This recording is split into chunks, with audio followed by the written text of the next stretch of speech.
We press the panopto thing. I've already started. Yeah? Already started it. Great. So this session is being recorded as well, so we'll upload it. But to introduce Sydney, Sydney is one of our BArch first year students who's very, very nicely come to show you some extra skills and things to do with 3D software, and he's been in and out of studio and he's helping the second year and first year at the moment. So I'm going to stand back and let Sydney show you this. Okay? So, good morning, good afternoon, everyone. My name is Sydney. I'm a Malaysian from Malaysia. My parents are Chinese and Canadian, so which is why I don't really look Malaysian. But I did my bachelor's in Malaysia. So there's a big difference between UK architecture and Malaysian architecture. Generally, it's you want to produce it as fast as possible, which means that you appear like you didn't do a lot of work, but you did a lot. So you did 10 mediocre-ish projects compared to doing 5 really good, for example, in which I learned that you have to show it a little bit better, very clearly, which looked like you didn't do a lot, but you did. So generally, today, I'm not sure about you guys, but I'm sure everyone has faced this problem. You don't know which one to use. Sometimes you're stuck with SketchUp. You've learned it really, really advancedly, and you don't want to change. Of course, today I'll be talking about a lot about Rhino mostly, but don't worry if you use others because others do have their niches and stuff like that. So if you are sweating over which one to choose, don't worry. But I do use Rhino because of many other good stuff. For example, in SketchUp, you need a lot of plugins to do a lot of different stuff. On Rhino, it's like it's on crack sometimes because you don't need it because Rhino has it generally in its base. Yeah. So just to start, I don't know if you guys know that in architecture, there's 2 types of drawings. There's generally presentation drawings, which is what we're trying to do, trying to achieve good drawings that look very conceptual, which show your ideas. And for example, it's wind goes this direction, so you want to do it in a certain way. And construction drawings, which is what we're going to do when we graduate and go into the industry, if you choose to do so. And so when you're trying to do this, you can use Revit. Most of the time, people use it and CAD, so you can do it really, really quickly. But in academics, I would choose Rhino because you can change really quickly from 2D to 3D. So before we also go into the details of Rhino, I'd just like to show why you have to show it a little better. When you communicate your ideas, and let's say you're not good at communicating, you're a 3 of a 10, combined with your work, which is usually a 10 of a 10 expected, do you think people perceive you as a 10 of a 10 or a 3 of a 10? So most of the time, it's 3 of a 10. And I face that, so don't worry. So if your communication is like Mr. Incredible and your quality is as good as Puma, you may get Pumbaa instead. So this is what I try to say, that choose what helps you, make the software help you, and in the long run, you're going to have an easier life, faster life, and it'll look cooler. Yeah. When, for example, one of my favorite architects, you probably know, Zaha, when they communicate really well, sometimes they don't even need good quality. Just kidding. And of course, the outcome is really cool. So generally, the workflow, if, for example, you are stuck with CAD or you're stuck with like SketchUp, you have problems usually going from 2D to 3D because you need to export it.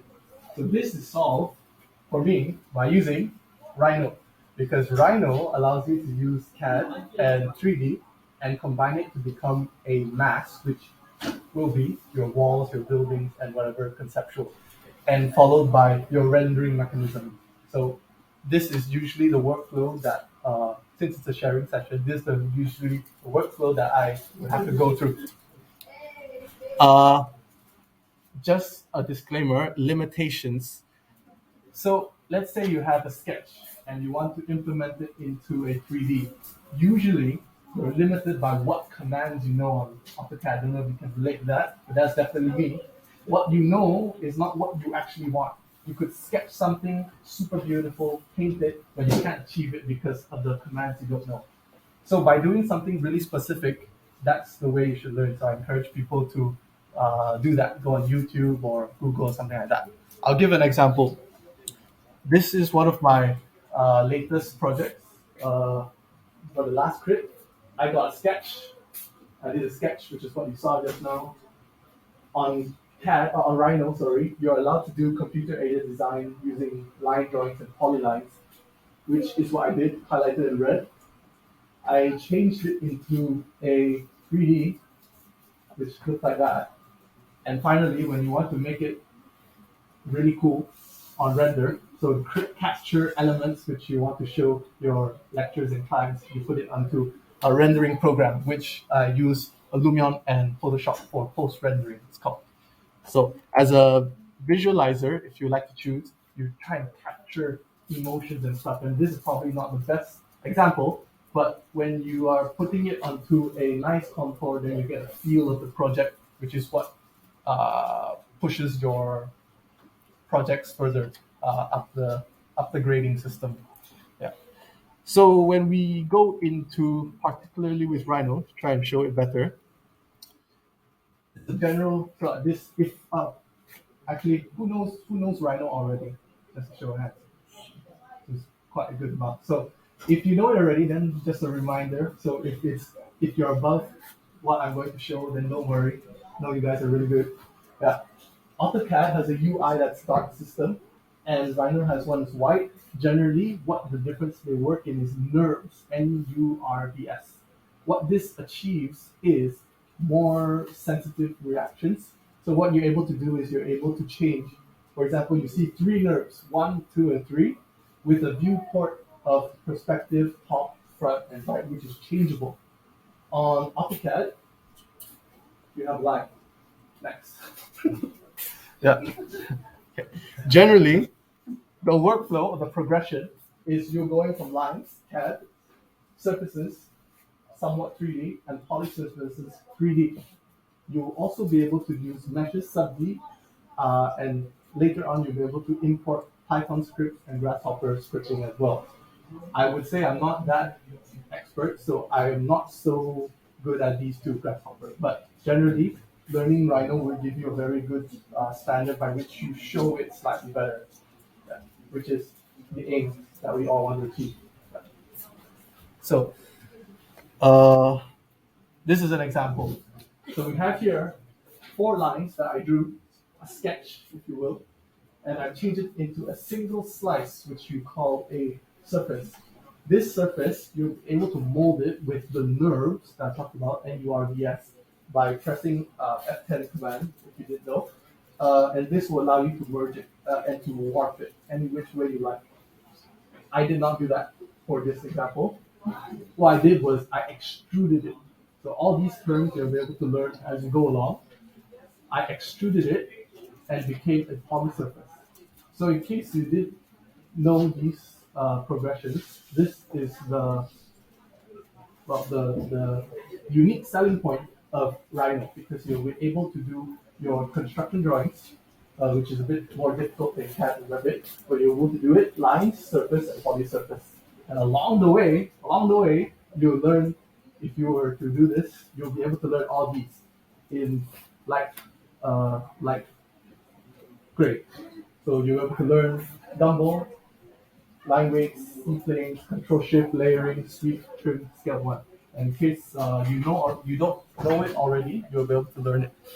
So, for example, I'm going to sit down for a bit. So you have these, and I'm going to end slideshow for a bit. I'm going to move over to this one. So over here, I have selected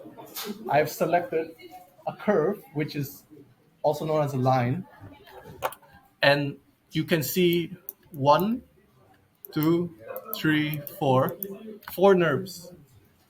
And what I'm able to do is I'm able to move it anyhow I like. I can mold it like that. I can twist it anyhow I like, and stuff like that. Assuming I didn't, I move this into this by pressing the surface command. So by pressing SF, I changed it into a surface. So there's a lot of keyboard shortcuts you'll be able to mold it yourself. But as you go along, as you move along, you'll be able to change these into these, and you'll be able to do your concepts that you do. And I'm just going to give you a sample of what do you do after this. So, for example, I've created this, and I want to export it to Lumion.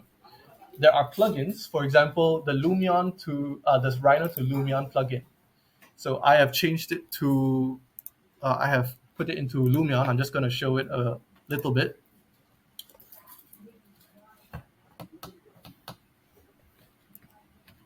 Yeah.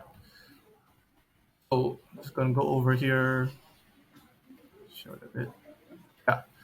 So these things that I've done, you can also do it here. So in case you use Lumion, I'm neither encouraging nor disencouraging. It's up to you. You can do a lot of different things. For example, you can even do a sectional cut of of what you're doing. So, for example, I would put materials first, select my materials, and I've changed it to, for example, a brick material. Once I've selected, I can quickly just exit into for example, a realistic rendering and stuff like that. And I'll be able to render it. So I can just do this.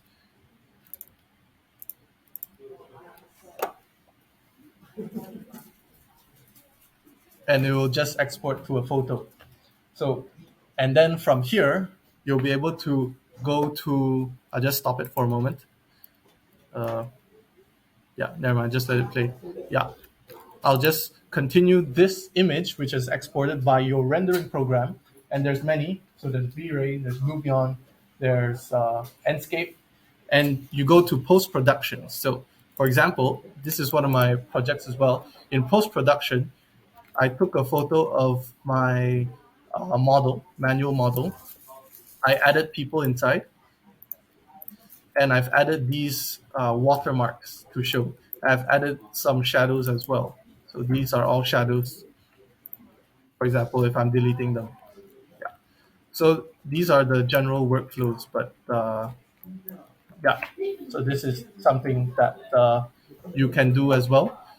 From Rhino, you go to Lumion, and then from Lumion, you go to post-production, which is Photoshop. So you might ask, for example, what about walls? So I'm going to do, example, I'm going to do a line, a grid, something like that. And I will do a wall, which is this mount. So what I did was I did a curve, a line, and I'm going to extrude it. So what this is it is a surface, but it's hollow in the middle. So by doing one command, which is cap, for example, you learn that you can change a surface to a poly surface in one command. You can as well do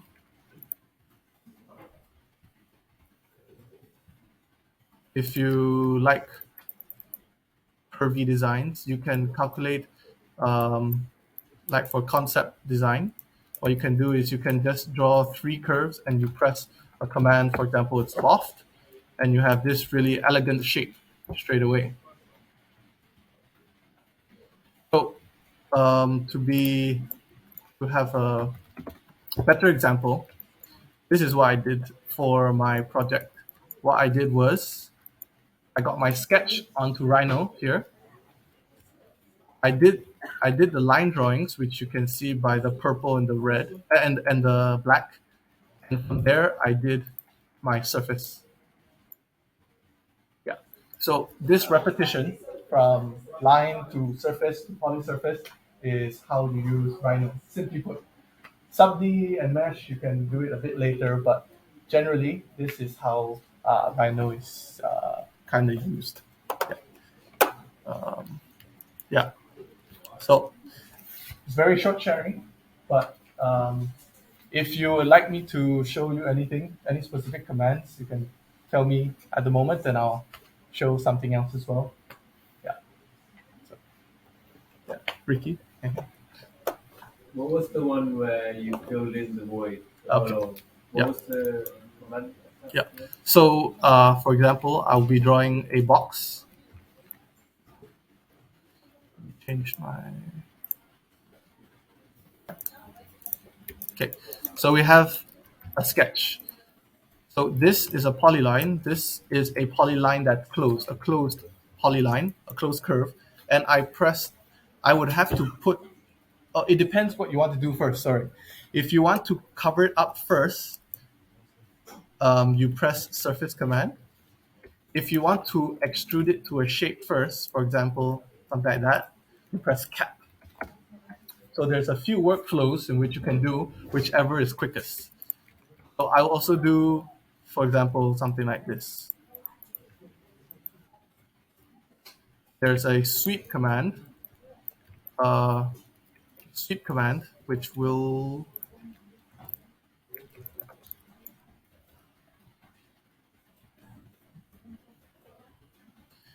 I have two rails, it's called, and I will have a shape. What I'll do is I'll sweep two. So sweep two means you have two rails, and you follow a shape, and it will cover a shape immediately. In order to continue, I can loft this line and this line together, and I have a contour looking shape. Yeah. Yeah, something like that.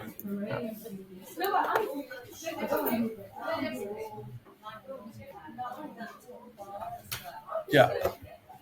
Sydney, I mean, it's quite right. If you get to use the program quite a lot, you get shortcuts, which is really good to remember. If you note them down and go inside of that, find them all in those properties. So if you're in Rhino, a really good look through like the surface to see what you can play. So when you open up, when you start Rhino, you'll end up with 0. So over the years, so I've only started Rhino 3 years ago. So I've created all my shortcuts, which will be faster. For example, if I were to join two lines that are not joining yet, these will still be independent entities until I join them with the join command. So what you do, if you take a look at top, if you're new, whatever command you type in will appear there. For example, I type join and press enter. It will become one entity. So 3 into 1 entities. And what I'm able to do with NURBS, which is the USP of Rhino, you'll be able to delete these NURBS and mold the entire shape into a single line again. What this is good is you can literally change this straight lines into a curve by the rebuild command by, for example, putting it to this. So you can see the preview. Straight lines become a curve and stuff like that. So it's very flexible. There's other things as well that you learn along the way, which is C-planes. So I work with a viewport, something like this. And for example, you are wanting to raise this two NURBS to 10 meters higher. So I'll go to my front viewport or my left viewport, and I'll use the gumball. So this colorful looking thing is called a gumball, and this allows you to easily move things really quickly. So I'll press the gumball higher. Oh, okay, because the scale is quite big. I'll use 10,000 then. Oops. 10,000 to move it higher. So I now know that it is higher.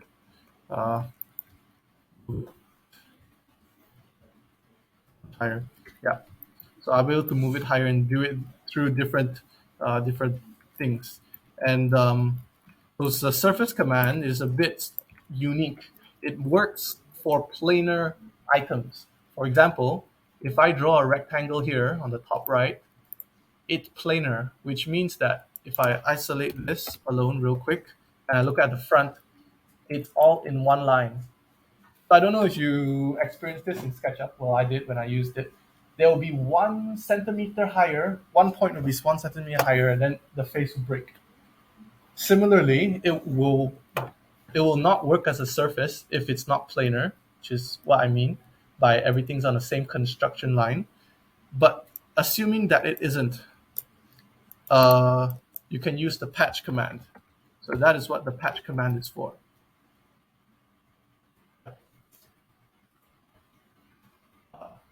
And also do, let's say I'm going to do a shoe, I'm going to do it something like that. So I would also have some construction lines like this, looks like a shoe, and then I will like work surface, and then it'll become like a shoe. So I've also learned this from YouTube. So how shoe designers make shoes is by using Rhino sometimes, and so it can do wonderful things if you use it properly. But if you learn it well enough, you'll be able to use it to work for you, which is what highlight in the earlier slide. Yeah. Does anyone have any questions or want me to demonstrate something? Yeah. You should demonstrate the twist command. Twist. Yeah. So I personally don't use twist command because I don't need it. So I actually don't know how to use twist command.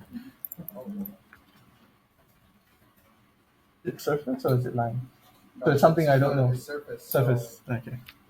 Take 3 points, put them, stack them up, and then you can use the twist command.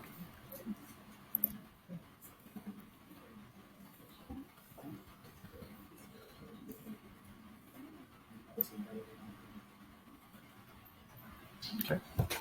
So I don't know how to use twist command because I don't use it. Because when I do my designs, I usually don't twist anything because it's too arbitrary. Yeah, Take circle, one above, and then another above. I twisted it already. But yeah, so I twisted this shoe thing like this. Let me make it easier. Yeah, like this. But I don't see why I would use it because usually buildings look a bit more like this modernist building right here. Yeah. So which is why I don't really use it. Yeah. So, yeah. Sorry. I've never used tween curve. Tween curve? Yes. Okay. How do you use it? How do you use it? Okay. Tween curves is short form for between curves. So, for example, this grid here, I'm just going to delete this line. These two. So talking about these two. And I'll use tween curves, which will mean I'm highlighting in between these two. How many curves do you want in between it? So the number selection that's auto-generated is 25. So if I'm going to hit enter, there's 25 curves in between the two curves that I selected. Yeah. Well, then how do you make that a surface when you're, for example, doing something that has like those kind of lines, tween curves? How do you then form a surface between those lines? So let me redraw. I'm going to use like these contours as a sample. So, for example, I'm going to raise this bit, and I'm going to use tween curves. I'm going to use, let's say, 2. And I'm going to move it over so it looks a bit more different. And to join these lines together, you press loft. Well, that works for this too. Yeah. You can also, there's multiple. So assuming you don't want the tween curves, you want to use a sweep. So you can rebuild it to a certain point, and you can do this. You can choose sweep 2 to achieve a similar effect like that. Yeah. So I think one more thing that may be important is how to make it 3D printable. So, for example, if I have a box that's a full poly surface as compared to this single sheet of surface, this will not be able to be 3D printable. This will be able to because there is a mass. So what you have to do is you just put offset surface. Yeah, so offset surface, and you ensure that is a solid. You can put a distance of, say, 1 meter. So the geometry broke, but I think you get what I mean. So it's offset surface already. This will be able to be 3D printable. You export it into a STL. So for example, I'll just put it as XYZ. And when you export it, you import it into Cura, which is what I use, and then you'll be able to do it. Yeah. So you have to make sure it's proper poly surfaces and not surface like this one. So poly surface, not poly surface. Poly surface, not poly surface. Yeah. Oh, okay. So is this display now like custom that you made? Yeah. Okay. So when you continue to work, you find that there's a lot of different settings, but just to highlight, between wireframe and simple bright, these are your standard. You would have wireframe shaded, rendered, toasted, all the way to ray trace. All these are the ones that you can find online, or you can make it yourself. So what you can do to make it yourself, you can see different ones like pattern drawing, you have this, or blueprint, something like that. Arctic with outlines, rendered, clear transparent, for example, you can see through it, stuff like that. Yeah, you can find this online. So if you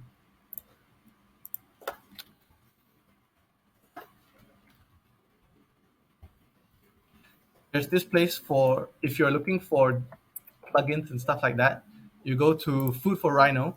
They would have the Rhino to Lumion plugin. You have to get it here for free. You just register, and you can look at it. There's a lot of stuff. Yeah. Anything else? There's the hidden line where you made a 3D model, right, on the board, and you might set the camera view, so you save that camera view, and then you can export that again as a 2D drawing. You can take an illustration of line work. What you do quite a lot is just screenshots. Right, so and then we lose the line work resolution, and we don't have proper perspective drawing. So you might want an axonometric, for example, you might want to exclude it, which you can set up here. But you know what I mean, thin line make 2D drawing is really good use. How we're going to do a 3D accent. Yeah. So for example, I'll leave this in the center, and I would put it as set view as a axonometric from southwest. Yeah, southwest. So what I can do is I can make 2D from the view, and just let it generate for a bit. Oh. Okay, that one I didn't know. But yeah. So then from the top, then you have your axonometric. So the drawback for this is you probably have to, if you're doing a complex shape like what I was doing, you have to delete a lot of the lines using trim and stuff like that. But you can take that into Illustrator, for example, and then you can do the outline of it in a thicker line and delete the mess. Of course, a little bit of mess in there, we have to tidy it up. So everything that Sydney's also showing, like the Photoshop at the end, it requires some post-production. Not just taking screenshots of the screen, it requires you then to work into it or tidy it up. But saving view, then you might have another iteration of the model or go, oh gosh, I forgot to add the jaws or something. So you can bring that into the model and then add it in and then save it out and then bring it into Illustrator with another drawing, and then it's in exactly the same place. It's really useful. You can use it a lot.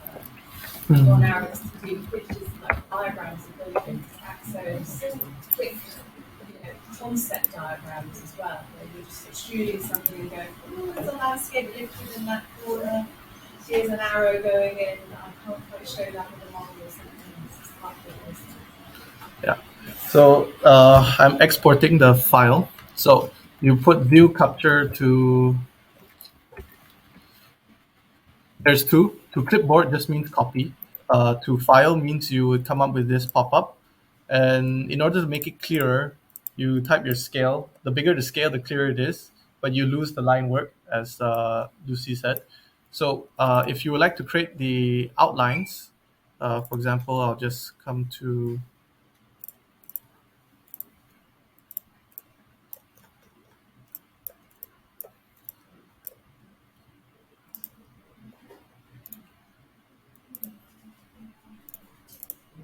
Yeah, so I have my thing here, and I would like to put in some line work.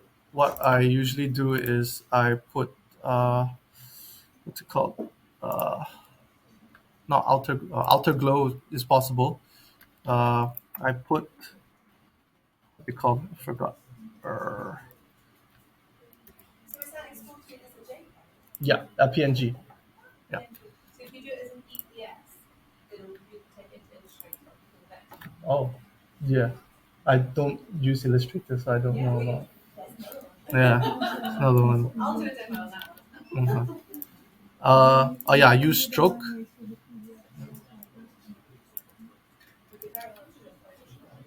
Which one is it? EPS. You can do DWG from there as well. So you can And sometimes hard to do it. PDF. Yeah. But the post-production is, yeah, Yeah. how to use that 3D model and then your Sorry? Yeah. Yeah, generally that's it. You can use stroke, but in this case, I think the stroke doesn't work too well. So stroke, yeah, you can use stroke, but it doesn't work too well at the moment. I think because of Rhino, there's shadows, but for the most part, it does kind of work. brilliant. Yeah. Thank you, Sydney. That's it.